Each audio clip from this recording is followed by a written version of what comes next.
ಎಲ್ಲರಿಗೂ ನಮಸ್ಕಾರಗಳು. ನಾವು ತನಿಂಬಾರ ದ್ವೀಪಗಳ ಬಗ್ಗೆ ತಿಳಿದುಕೊಳ್ಳೋಣ. ಎಲ್ಲಿವೆ ಈ ತನಿಂಬಾರ ದ್ವೀಪಗಳು? ಇವು ಇಂಡೋನೇಷ್ಯಾದ ಮಾಲುಕು ಪ್ರಾಂತ್ಯದಲ್ಲಿರುವ ಸುಮಾರು 65 ದ್ವೀಪಗಳ ಸಮೂಹವಾಗಿದೆ. ಇದು ಇವಾಗ ಏಕೆ ಸುದ್ದಿಯಲ್ಲಿದೆ? ಇತ್ತೀಚೆಗೆ ಇಲ್ಲಿ ಭೂಕಂಪನ ಸಂಭವಿಸಿದೆ, ಆದ್ದರಿಂದ ತನಿಂಬಾರ ದ್ವೀಪಗಳು ಸುದ್ದಿಯಲ್ಲಿವೆ. ಈ ದ್ವೀಪಗಳನ್ನ ನಾವು ತೈಮೂರ್ ಲೌಟ್ ಎಂದು ಕೂಡ ಕರೆಯುತ್ತೇವೆ. ಇವು ದಕ್ಷಿಣ ವ್ಯಾಲೇಸಿಯನ್ ದ್ವೀಪ ಸರಪಳಿಯ ಪೂರ್ವ ವ್ಯಾಪ್ತಿಯಲ್ಲಿದ್ದು, ಉತ್ತರಕ್ಕೆ ಬಂಡಾ ಸಮುದ್ರ, ಪೂರ್ವಕ್ಕೆ ಅರಫುರಾ ಸಮುದ್ರ ಮತ್ತು ದಕ್ಷಿಣಕ್ಕೆ ಟಿಮೋರ್ ಸಮುದ್ರದಿಂದ ಸುತ್ತುವರೆದಿದೆ.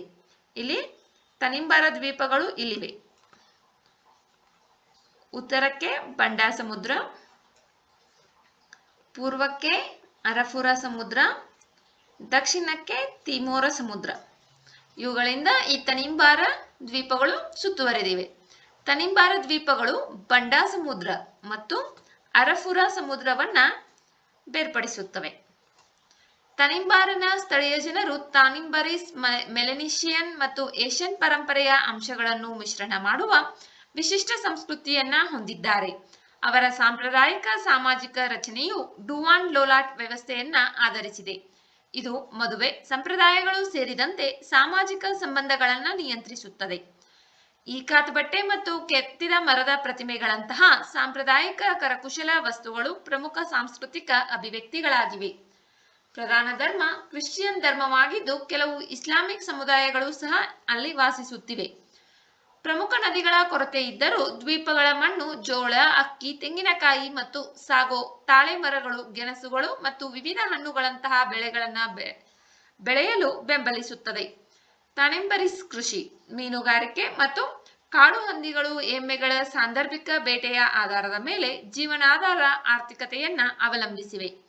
ಕೊಬ್ಬರಿಯನ್ನ ಮಾರಾಟ ಮಾಡುವುದು ಕೂಡ ಇವರ ಆರ್ಥಿಕತೆಗೆ ಪೂರಕವಾಗಿದೆ. ಈ ದ್ವೀಪವು ಪೂರ್ವ ಕರಾವಳಿಯುದ್ದಕ್ಕೂ ದಟ್ಟವಾದ ಕಾಡುಗಳಿಂದ ಕೂಡಿದ ಬೆಟ್ಟಗಳನ್ನು ಹೊಂದಿದ್ದರೆ, ಅದರ ಪಶ್ಚಿಮ ಕರಾವಳಿಯು ತಗ್ಗು ಪ್ರದೇಶವಾಗಿದ್ದು ಹೆಚ್ಚಾಗಿ ಜೌಗು ಪ್ರದೇಶದಿಂದ ಕೂಡಿದೆ. ಪುರಾತತ್ವಶಾಸ್ತ್ರದ ಪುರಾವೆಗಳು ತನಿಂಬಾರ ದ್ವೀಪಗಳ ಮೇಲೆ ಮಾನವ ಆಕ್ರಮಣವು ಕನಿಷ್ಠ 42,000 ವರ್ಷಗಳಷ್ಟು ಹಿಂದಿನದು ಎಂದು ಸೂಚಿಸುತ್ತದೆ. ತನಿಂಬಾರ ದ್ವೀಪಗಳು ಪ್ರವಾಸಿಗರಿಗೆ ಸಾಂಪ್ರದಾಯಿಕ ಸಂಸ್ಕೃತಿಯನ್ನು ಅನುಭವಿಸಲು, ಪ್ರಾಚೀನ ನೈಸರ್ಗಿಕ ಪರಿಸರಗಳನ್ನು ಅನ್ವೇಷಿಸಲು, ಸ್ನಾರ್ಕ್ಲಿಂಗ್ ಮತ್ತು ಡೈವಿಂಗ್ ನಂತಹ ಚಟುವಟಿಕೆಗಳನ್ನು ಆನಂದಿಸಲು ಅವಕಾಶ ನೀಡುತ್ತವೆ. ಈ ಪ್ರದೇಶವು ಹೆಚ್ಚಿನ ಭೂಕಂಪನ ಚಟುವಟಿಕೆಗೆ ಹೆಸರುವಾಸಿಯಾಗಿದೆ. ಯಾವುದೇ ಭೂಕಂಪನ ಚಟುವಟಿಕೆ ಅಥವಾ ನೈಸರ್ಗಿಕ ವಿಕೋಪಗಳ ಎಚ್ಚರಿಕೆ ಬಗ್ಗೆ ಸಂದರ್ಶಕರು ತಿಳಿದಿರುವುದು ಬಹಳ ಮುಖ್ಯ ಎಂದು ನ್ಯೂಸ್ 18 ಜುಲೈ 15, 2025 ವರದಿ ಮಾಡಿದೆ. ಇತ್ತೀಚೆಗೆ ಈ ಪ್ರದೇಶದ ಕರಾವಳಿಯಲ್ಲಿ 6.7 ತೀವ್ರತೆಯ ಭೂಕಂಪ ಸಂಭವಿಸಿದೆ. ಇಂಡೋನೇಷ್ಯಾದಲ್ಲಿ ಭೂಕಂಪನ ಚಟುವಟಿಕೆ. ಇಂಡೋನೇಷ್ಯಾವು ಪೆಸಿಫಿಕ್ ರಿಂಗ್ ಆಫ್ ಫೈರ್ ಎಂದು ಕರೆಯಲ್ಪಡುವ ಪ್ರದೇಶದಲ್ಲಿದೆ. ಇದು ಹೆಚ್ಚು ಭೂಕಂಪನಶೀಲ ಸಕ್ರಿಯ ವಲಯವಾಗಿದೆ. ಇಲ್ಲಿ ಭೂಮಿಯ ಹೊರಪದರದಲ್ಲಿರುವ ವಿವಿಧ ಫಲಕಗಳು ಸಂಧಿಸಿ ಹೆಚ್ಚಿನ ಸಂಖ್ಯೆಯ ಭೂಕಂಪಗಳು ಮತ್ತು ಜ್ವಾಲಾಮುಖಿ ಚಟುವಟಿಕೆಗಳು ಉಂಟಾಗುತ್ತವೆ. ತನಿಂಬಾರ ದ್ವೀಪಗಳು ಇವು ಇಂಡೋನೇಷ್ಯಾದಲ್ಲಿರತಕ್ಕಂತಹ ದ್ವೀಪಗಳ ಸಮೂಹವಾಗಿದೆ.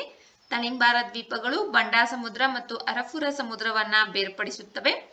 ಇಲ್ಲಿ ಇರ್ತಕ್ಕಂತಹ ಸಾಂಪ್ರದಾಯಿಕ ಸಾಮಾಜಿಕ ರಚನೆ ಡುವಾನ್ ಲೋಲಾಟ್ ವ್ಯವಸ್ಥೆಯನ್ನ ಆಧರಿಸಿದೆ.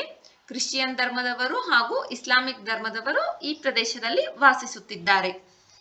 ಇದು ಹೆಚ್ಚಾಗಿ ಭೂಕಂಪನ ಪೀಡಿತ ಪ್ರದೇಶವಾಗಿದ್ದು, ಇತ್ತೀಚೆಗೆ ಇಲ್ಲಿ 6.7 ತೀವ್ರತೆಯ ಭೂಕಂಪ ಸಂಭವಿಸಿದೆ. ಆದ್ದರಿಂದ ಇದು ಸುದ್ದಿಯಲ್ಲಿದೆ.